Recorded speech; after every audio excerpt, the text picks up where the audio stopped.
Siyempre, narito ang kumpletong pag-aangkop ngang kwento sa kontekstong Pilipino, pinapanatili ang pangunahing diwa, mga pangyayari, at habangang orihinal na salaysay. Pakawalan ninyo ang tatay ko at patatayuin ko kayo, sigaw ngang bata sa gitna ngang korte. Sumabog ang tawanan. Isang paralisadong hukom, isang inosenteng bata, isang amang walang kasalanan na hinatulan. Walang sinuman ang naakala na ang maasalitang iyon ay magbabago sa lahat at ang imposible ay malapit ng mangyari. Ganap ang katahimikan sa courtroom ng Regional Trial Court ng Itulak ni Isabela Cruz ang dobleng pinto ng buong lakas. Ang langit-ngit ay umalingaw na parang sigaw ng digmaan. 200 pares nga mata ang lumingon sa pasukan kung saan isang batang babae na may gusot na uniforme at tuyong luha sa pisngi ang naglalakat ng may determinasyon patungo sa estrado. Katahimikan sa korte.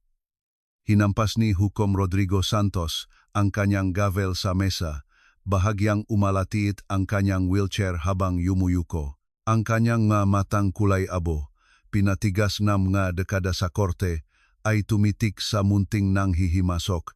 Sino ang nagpahintulot sa isang menor de edad na pumasok habang may pagdinig? Walang sumagot. Naktinginan ang mga security guard, nalilito.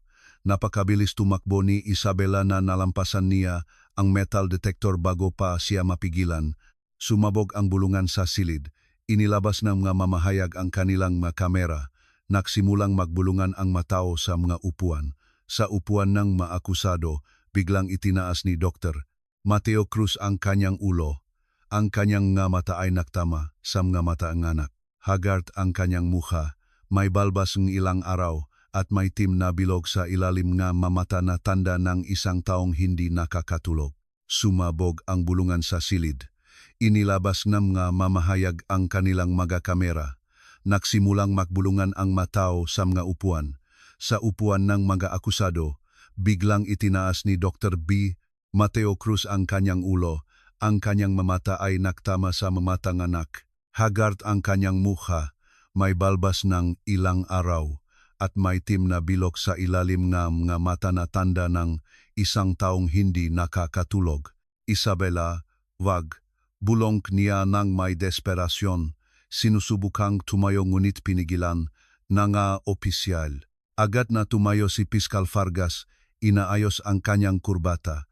Kagalang-galang na hukom, ito ay lubos na hindi naayon. Ang batang ito ay humahadlang sa isang legal na proseso. Hinihiling kong alisin siya agad. Sumabog ang silid. Humampas ang gavel ng 1, 2, 3 beses. Katahimikan, mga guwardiya, alisin ang menor de edad.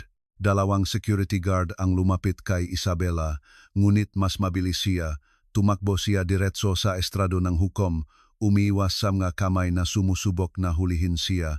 Ang kanyang maliit na katawan ay dumaan sa pagitan ng mga upuan ng mga abogado na parang isang determinadong anino.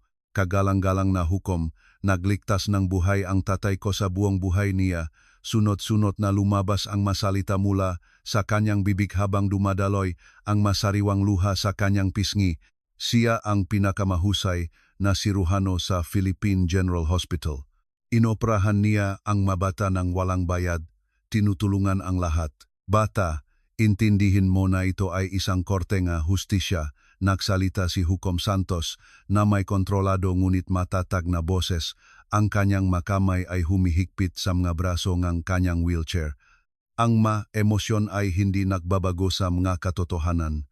Ang iyong ama ay inakusahan ng medical negligence na nagresulta sa pagkamatay ng isang pasyente. Ang ebidensya. Gawa-gawa lang ang ebidensya. Sa wakas ay nakarating si Isabela sa harap ng estrado. Napakalapit na nakikita niya ang mga ugat sa mga kamay ng mahistrado. At alam ninyo yan, lahat sa korteng ito ay alam yan. Maring ipinikit ni Dr. Mateo Cruz ang kanyang mata.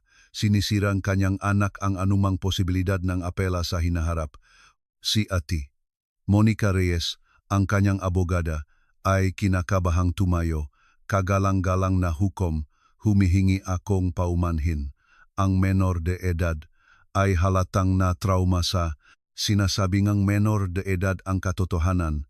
Isang matandang boses ang tumayo mula sa gallery. Isang babaeng may tungkot ang dahan-dahang tumayo.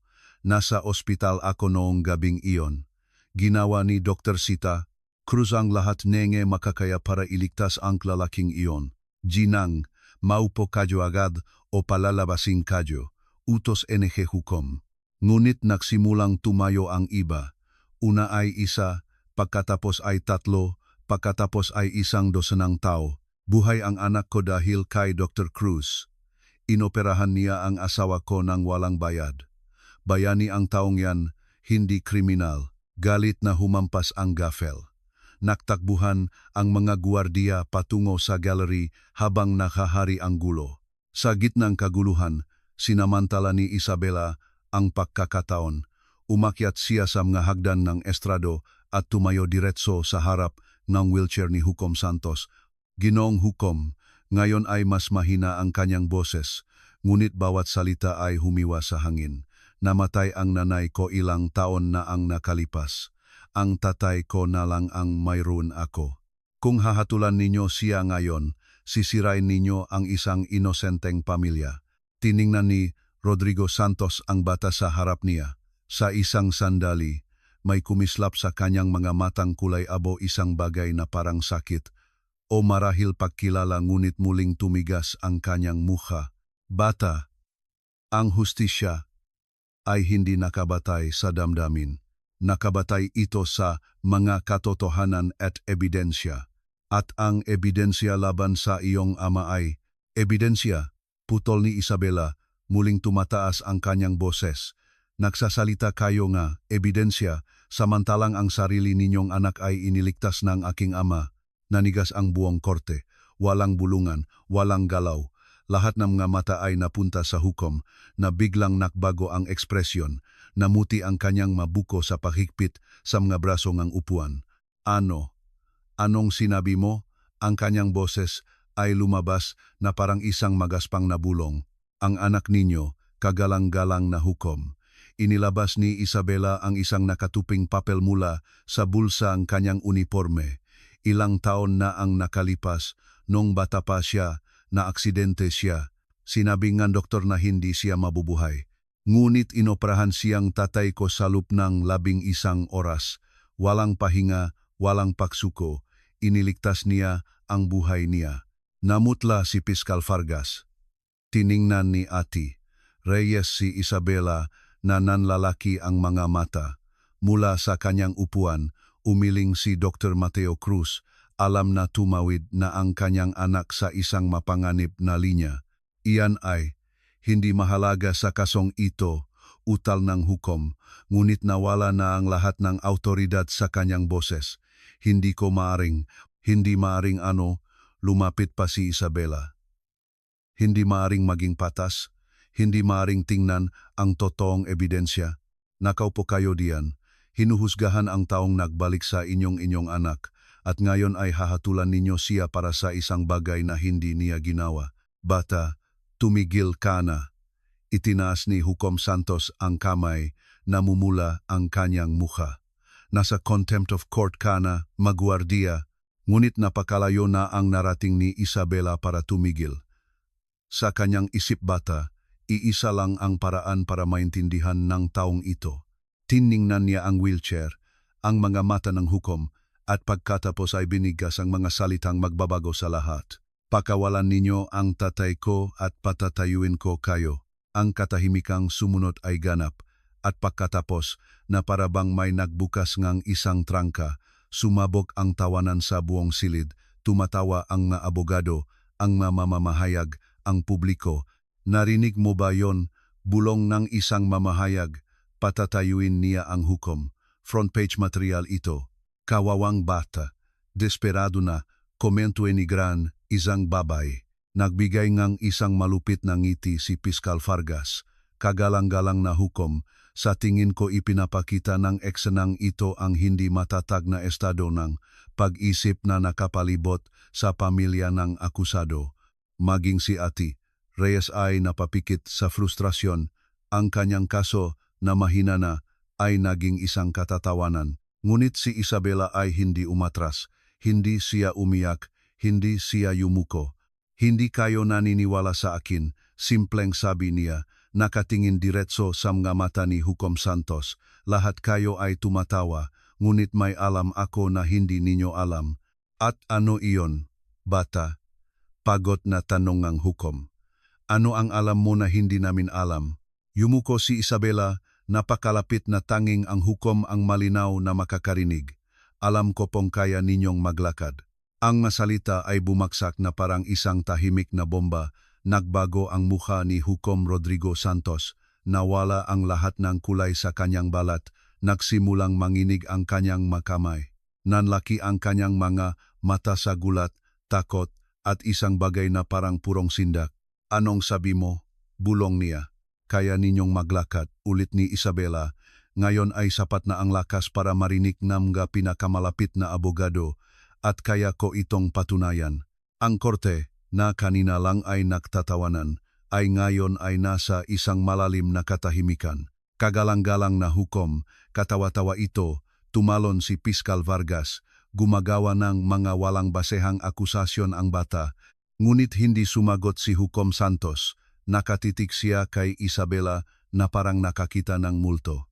Inilabas ni Isabela ang isang maliit, naninilaw na sobre mula sa kanyang bulsa. Inilagay niya ito sa mesa ng hukom. Ito po, sabi niya, ay isang sulat na ayaw ipakita ng tatay ko. Sabi niya, sagrado ang masikreto ng pasyente, pero hindi po ako doktor, at malapit nang makulong ang tatay ko para sa isang bagay na hindi niya ginawa. Tiningnan ng hukom ang sobre na parang isang makamandag na ahas. Ano yan? Sigaw piskal. Ang katotohanan, sagot ni Isabela. Itinagong tatay ko ang sikretong ito sa loob ng maraming taon, ngunit kung sisirain ninyo ang buhay niya batay sa mga kasinungalingan, ililigtas ko ang buhay niya sa pamamagitan ng pagsasabi ng katotohanan. Muli siyang tumingin sa hukom. Ang sobrang iyan ay naglalaman ng mga medical record na nagpapatunay na ang inyong paralysis ay hindi totoo. Nariyan ang mga resulta nga mga pagsusuri na ginawang tatay ko noong nagmakaawa kayong itago ang sikreto. Katahimikan, humampas ang gaffel ng napakalakas na nabiyak ito. Ang hukom ay nakatayo hindi, nakaupo pa rin, ngunit ang buong katawan niya ay nakayuko, ang mamata ay namumula. Mangga guwardiya, alisin ang batang ito at kumpiskahin ang sobrang iyan. Ngunit mas mabilis si Isabela. Dinampot niya ang sobre at itinaas ito. Kung may hihipo sa akin, babasahin ko ito ng malakas para sa buong korte, para sa buong media, para sa buong bansa. Natigilan ang mga guwardiya. Gagawa akong isang kasunduan, Ginoong Hukom, sabi niya, palayain ninyo ang tatay ko ngayon. Aminin na ang paglilitis na ito ay isang pandaraya at sisirain ko ang sobrang ito, ang sikreto ninyo ay mamamatay kasama ko. Ngunit kung hahatulan ninyo ang tatay ko, malalaman ng buong mundo ang katotohanan tungkol sa inyo. Ang buong korte ay nagpigil ng hininga. Ang karera, reputasyon at buong buhay ni Hukom Rodrigo Santos ay nakasalalay sa makamay ng isang bata. Hindi mo naiintindihan ang ginagawa mo, bulong niya. Naintindihan ko po ng lubusan, sagot ni Isabela. Inililigtas ko ang tatay ko, anuman ang kapalit. At sa sandaling iyon, habang kinukunan ng mga kamera ang bawat segundo, ginawa ni Hukom Rodrigo Santos ang isang bagay na hindi inaasahan ng sinuman. Nagsimula siyang umiyak. Ang maluha ni Hukom Rodrigo Santos ay dumaloy sa kanyang mukha habang ang katahimikan sa korte ay naging hindi na matiis. Hindi ito mga tahimik na luha. Ito ay mga hagulgol na yumanik sa kanyang mga balikat. Kagalang-galang na hukom, nautal si Piskal Vargas. Kailangan ninyong reches. Ngunit hindi sumagot ang hukom. Tinatakpan niya ang kanyang mukha na parabang sinusubukang pigilan ang isang sakit na nagmumula sa loop. Si Dr. Mateo Cruz, mula sa upuan ng maakusado, ay pinanood ang kanyang anak na may halo-halong pagmamalaki at takot. Alam niya kung ano ang laman ng sobrang iyon. Isabela, basag na tawag niya, "Anak, ibaba mo na yan. Hindi ito ang gusto ko para sayo, pero ito po ang gusto ko para sa inyo. Tay, Lumingon siya, napupuno rin ng luha ang kanyang nga mata. Hindi ko po kayo hahayaang makulong. Siguro, isang matandang boses ang pumutol mula sa gallery, ang parehong babay kanina. Siguro kailangan nating lahat marinig ang buong kwento bago husgahan ang sinuman. At sino po kayo? Sigaw ngang piskal. Ako si Aling Teresa Mendoza, sabing matanda. Nurse ako sa PGH sa loob ng 40 taon. Nandun ako nung gabing nagsimula ang lahat ng ito ang kaso ni Dr. Cruz at makahulugang tumingin siya sa hukom. Ang iba pang mapangyayari na mas gugustuhin ng iba na kalimutan. Sa wakas ay ibinabang hukom ang kanyang nga kamay. Pula ang kanyang nga mata, ngunit mayroon ng resignasyon doon. Aling Teresa, bumulong siya. Pakiusap, wag, kagalang-galang na hukom. Magilif ngunit matatag na sabing matanda. Huwag sabihin ang katotohanan. Tingnan ninyo ang batang ito na handang sirain ang kanyang kamusmusan para iligtas ang kanyang ama. Hahayaan ba nating magpatuloy ang sirkong ito? Lumapit si Ate Reyes kay Isabela. Bata, ibigay mo sa akin ang sobra. May mga legal na paraan. Hindi gumana ang malegal na paraan. Umatras si Isabela. Nagtiwala ang tatay ko sa batas at hahatulan pa rin siya dahil malakas ang ebidensya laban sa kanya, sabat ni Piskal Vargas. Namatay ang pasyente sa operating table. Kinuha ni Dr. Cruz ang mga tanging posibleng desisyon, sigaw ni Aling Teresa. Ang lalaking iyon ay dumating na may malawakang internal bleeding. 3 doktor bago si Dr. Mateo ang tumangging operahan siya dahil halos wala ng pag-asa. Ngunit hindi nang iwan si Dr. Cruz. Iba ang sinasabi ng gatala, sabi ng piskal, iwinawagayway ang isang folder. Narito ang testimonya ni Dr. Sebastian Torres na nagsasabing lumabag sa protocol si Dr. Cruz. Sinungaling si Dr. Torres, isa pang boses ang tumayo, isang binata na may mga peklat sa lig. Ako si Luis Fernandez. Noong 8 taong gulang ako, sinabi ni Dr. Torres na masyadong delikado ang operasyon ko. Ibig sabihin, hayaan akong mamatay. Ngunit hindi pumayag si Dr. Cruz. Inoperahan niya akong 14 na oras at narito ako, buhay dahil sa kanya. Sunod-sunod na tumayo ang iba, nagbabahagi nga katulad na kuwento. Bayani si Dr. Cruz, hindi kriminal. Kita ninyo, kagalang-galang na hukom. Lumapit muli si Isabela. Lahat ng taong ito ay alam kung sino talaga ang tatay ko. Ngunit may isa pang tao sa silid na ito na mas nakakaalam. Isang taong may utang na loob ngang lahat sa kanya. Ipinikit ng hukom ang kanyang mga mata.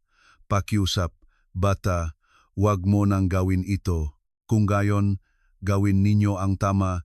Inilagay ni Isabela ang sobre sa mesa. Sabihin ninyo ang totoo tungkol sa tatay ko. Tapusin ninyo ang hindi makatarungang paglilitis na ito at itatago ko ang sikreto ninyo magpakailanman. Hindi ganon kasimple. Sabing hukom, may mga bagay na hindi mo naiintindihan, mga dahilan kung bakit dapat magpatuloy ang paglilitis na ito. Mga dahilan, ikiniling ni Isabela ang kanyang ulo. Nga banta, naging elektriko ang katahimikan, namutla si Piskal Vargas. Hindi ninyo gustong hatulan ang tatay ko, dahan-dahang sinabi ni Isabela, may pumipilit sa inyo. Isabela, tumigil ka na, sigaw ang kanyang ama. Mapanganib yan. Mapanganib para kanino? Isang bagong boses ang umalingaw-ngaw mula sa mga pinto. Isang matangkad na lalaki na nakamamahaling damit ang pumasok. Mapanganib para sa mga sinungaling. O mapanganib para sa mga handang sabihin ang katotohanan. Ati Augusto Solis, sabi ni Piskal Vargas. Anong ginagawa ninyo dito? Abogado ako, ngumiti si Solis. At kinuha ako para katawanin si Dr. Mateo Cruz. Ang una kong gagawin ay maghain ng mosyon para ipawalang bisa ang buong paglilitis na ito batay sa ebidensya ng procedural manipulation. Walang ebidensya. Naglabas si Solis ng isang maliit na recorder. Mayroon akong recording ng mapag-usap sa pagitan ni Piskal Vargas at ng ilang individual kung paano tiyakin ang hatol kay Dr. Cruz. Sino po kayo talaga? Tanong ni Isabela. Tumingin si Solis sa kanya, lumambot ang ekspresyon. Dahil ang iyong ama ay minsan nang nagligtas sa isang taong napakahalaga sa akin, ang aking anak na babae, mayroon siyang brain aneurysm. Inoperahan siya ni Dr. Cruz noong sinabi ngang lahat na imposible. Ngayon, nag-aral siyang medisina dahil gusto niyang maging tulad ng taong nagbigay sa kanyang pangalawang pagkakataon. Kung gayon, marami pa pong ibang tao, naiyak na sabi ni Isabela. Daan-daan, sabi ni Aling Teresa, ngunit nakaroon din siyang makawe. Ang paglilitis na ito ay hindi lang paghihiganti.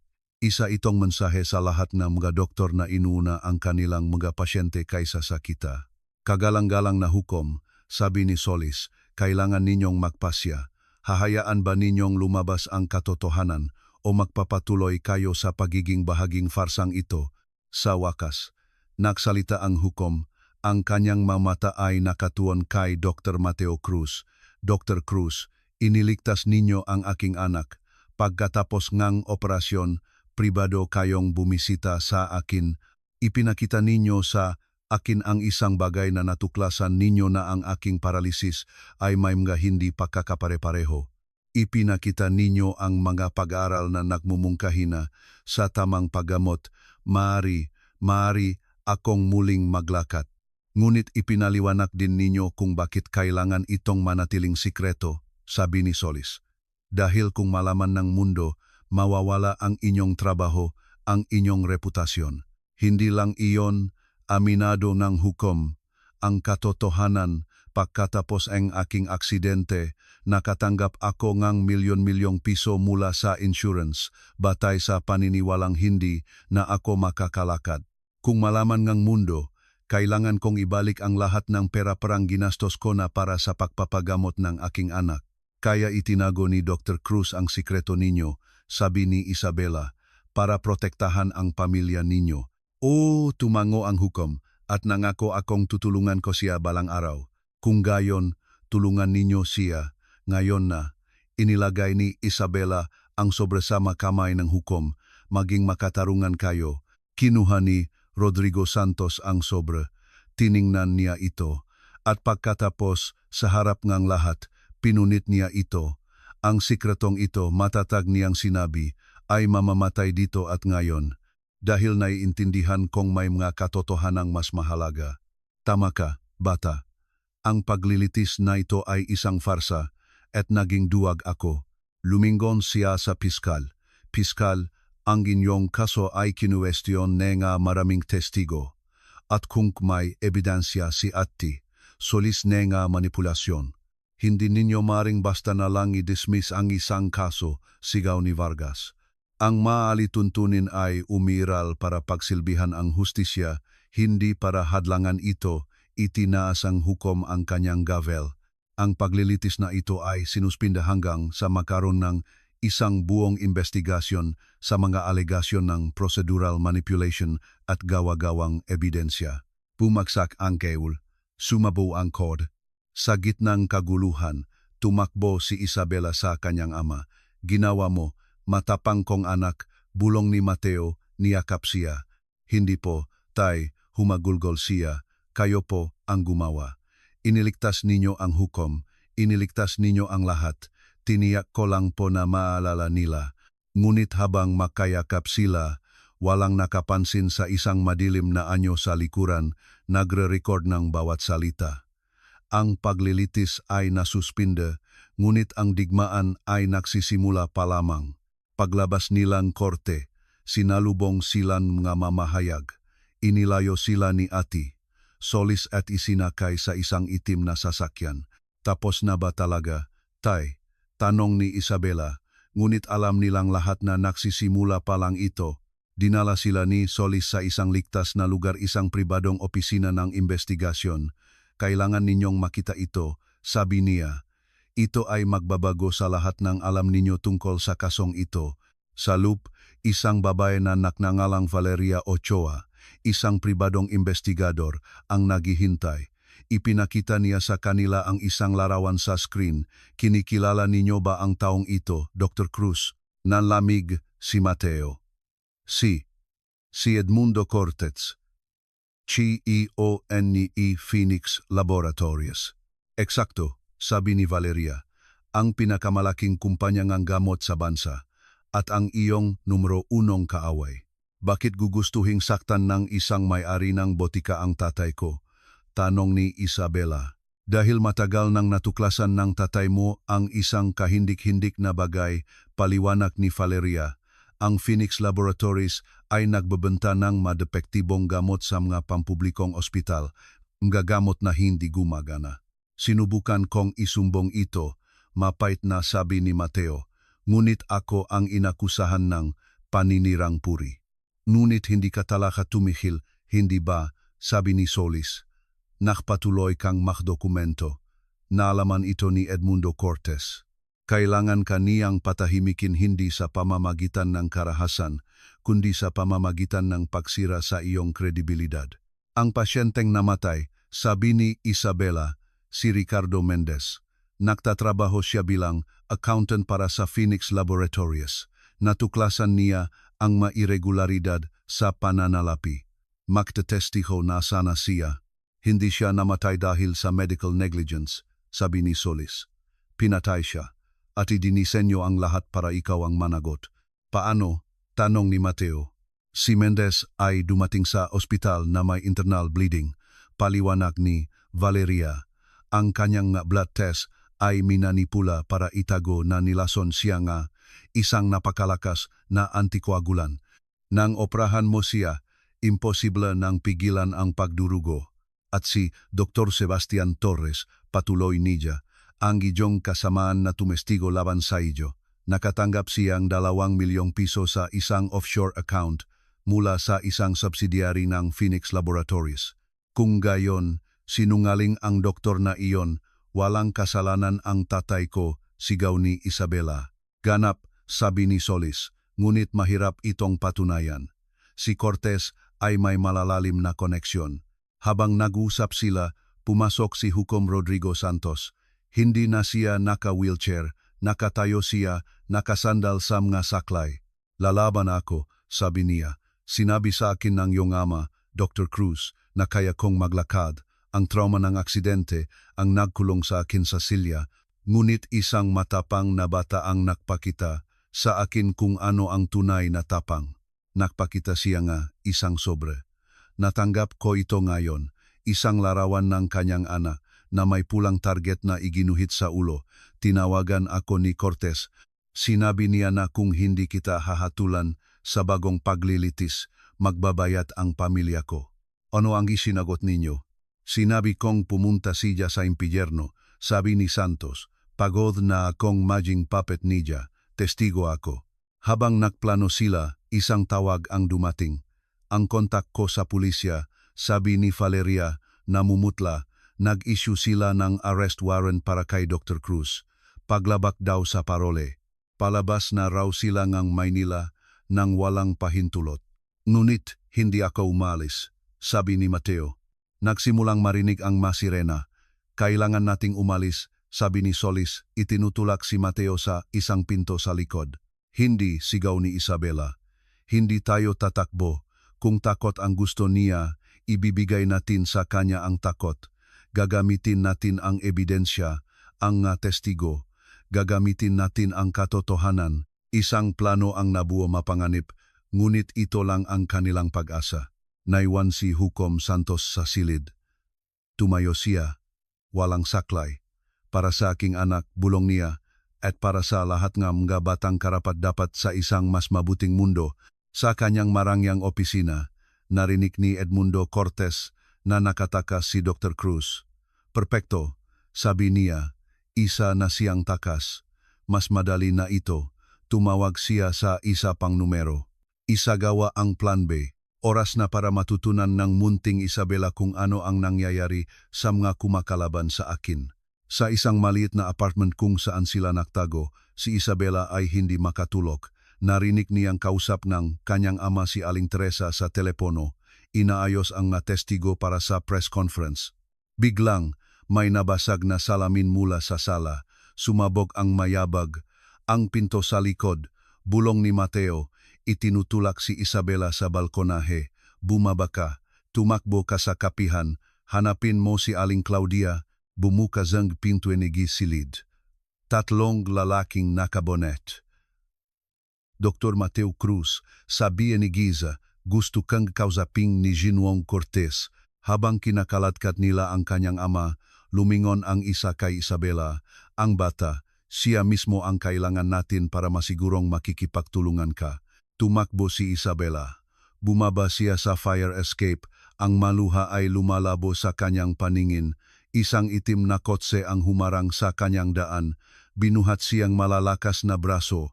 Kalma lang, bata. Isang pamilyar na boses. Tumingala si Isabela, si Dr. Sebastian Torres. Kayo, bulong niya. O, sabi ni Torres, isinasakay siya sa kotse. Nagsinungaling ako tungkol sa tatay mo, at ngayon babawi ako. Dinala niya si Isabela sa isang abandonadong ospital. 2 taon na ang nakalipas. Simula niya, nakasakit ang anak ko, leukemia. Inalok ako ni Cortez ng isang kasunduan. Babayaran niya ang pagpapagamot kong. Gagawin ko ang ipagutos niya. At pumayak kayo. Namatay ang anak ko, umiyak na sabi ni Torres. Ang magamot na ibinigay ni Cortez ay mula sa depektibong batch na sinubukan ng tatay mong isumbong. Namatay ang anak ko dahil sa kasinungalingang tinulungan kong protektahan. Kaya ako nandito. Sabi niya, dahil nakita ko ang isang 10 taong gulang na bata na ginawa ang hindi ko nagawa. Nakita ko ang tapang mo at nahiya ako. Inabot niya ang isang makapal na sobre. Narito ang lahat, mga recording, mga dokumento, mga pangalan. Ito lang ang kopya. Ibigay mo ito kay Ate Solis. At kayo, ibabalik ko ang tatay mo. Alam ko kung nasaan siya. Dinala niya si Isabela pabalik sa lungsod. Sabihin mo sa tatay mo, patawad. Ibinigay ni Isabela ang sobre kay Solis. Diyos ko, bulong ni Valeria. Sapat na ito para wasakin si Corte. Tumawag si Solis. Si Hukom Santos, sabi niya, mensahe mula kay Cortez. Kung hindi natin ibibigay ang lahat ng ebidensya sa loob ng 3 oras, papatayin nila si Dr. Cruz. Gagawin natin pareho. Sabi ni Isabela, ang kanyang nga mata ay nag-apoy. Ililigtas natin si tatay at wawasakin si Cortez ng sabay. Gamit ang katotohanan live para makitang buong mundo, siksikan ang press conference. Ito ay isang patibong at ang pain ay si Isabela. Sigurado ka ba rito? Tanong ni Valeria. Inaayos ang isang nakatagong mikropono. Ito lang ang ating pagkakataon. Sabi ni Isabela. Dumating si Hukom Santos. Ang gayon ay nasa wheelchair. At pagkatapos, si Edmundo Cortez mismo, kumpiyansa. Umayat sa entablado si Isabela. Ang pangalan ko ay Isabela Cruz. Sabi niya, at narito ako para akusahan ang tunay na kriminal ang lalaking nakatayo, diyan mismo. Itinuro niya si Cortez. Mayroon akong pruweba. Itinaas niya ang isang USB. Maka-recording mo na nakutos sa paklason kay Ricardo Mendez.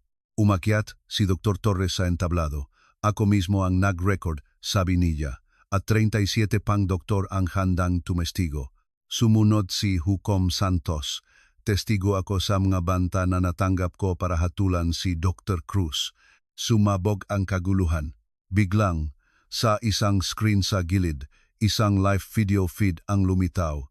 Si Dr. Mateo Cruz nakatali sa isang upuan. Katabi niya, isang monitor ng puso. Sa tabi nito, isa sa mga tauhan ni Cortez, may hawak na hiringgilya. Magaling na palabas, umalinggaw-ngaw ang boses ni Cortez. Na John, ibigay ninyo sa akin ang USB o mamamatay si Dr. Cruz sa harap NG buong mundo. Natigilan ang lahat. Huvak, sigaw ni Isabela, huvak ninyong ibigay. Ngunit naglakat si Solis patungo kay Cortez, hawak ang USB. Sige na, sabi ni Cortez, ang iyong ama o ang hustisya. Hindi ka makakatakas dito, Cortez, sabi ni Solis, papalapit. Talaga, panurin mo ako. Biglang, bumaksak si Solis. Itinulak ni Hukom Santos na tumayo mula sa kanyang wheelchair. Sa isang iglap, tumayo si Rodrigo Santos. Ang kanyang binti ay nanginginig ngunit matatag. Dinampot niya ang isang metal na stand ng mikropono at inihampas ito sa kamay ng tauhan ni Cortez na may hawak sa USB. Lumipat ito sa sahig. Ngayon, sigaw ng hukom. Sumabog ang mga smoke bomb. Pumasok ang mapulis. Sa gitna ng gulo, tumakbo si Hukom Santos patungo kay Cortez. Ang dalawang matandang lalaki ay nag-away, ngunit ang tapang ng hukom ay mas malakas. Pinabagsak niya si Cortez. Sa video feed, dinisarmahan ni Dr. Torres ang tauhan na nagbabantay kay Mateo. Kinalagan niya ang kanyang ngatali. Nang humupa ang usok, nakahandusay si Cortez sa sahig, pinoposasan, tumakbo si Isabela sa kanyang ama na pumasok sa silid. Nagyakapan sila. 3 linggo ang lumipas. Ang korte ay muling nagtipon. Hindi para litisin si Dr. Cruz, kundi para parangalan siya. Binigyan siya ni Hukom Santos na ngayon ay nakakalakad na Medal of Civic Merit. Ngunit may iba pang mas karapat-dapat, sabi ni Mateo, tumingin sa kanyang anak. Ang aking anak na babae, ang aking bayani. Isa-isang tumayo ang lahat. Pinalakpakan si Isabela ng matagal. Tatay, tanong ni Isabela ng gabing iyon, sa tingin mo ba mas mabuti na ang mundo ngayon? Ang mundo ay walang katapusang mas mabuti dahil nandito ka, sabi ni Mateo. Dahil ipinaalala mo sa amin na ang isang tao, gaano man kalit, ay maaring magbago ngang lahat. Sa isang maximum security na bilangguan, si Irene Villanueva at Edmundo Cortez ay naksilbing habambuhay na sentensiya. Itinatak ni Dr. Torres ang isang foundation para sa mga batang may malubhang sakit. Si Hukom Santos ay tumakbo sa kanyang unang 5K marathon kasama si Isabela. At sa mga paaralan sa buong Pilipinas, ikinuwento ngam nga guro ang tungkol kay Isabela Cruz, ang batang nakturo sa isang paralisadong hukom na muling maglakad at nagpaalala sa isang bansa na ang isang maliit na boses kapag nagsasalitan katotohanan ay maaring maging mas malakas kaysa sa 1,000 kasinungalingan.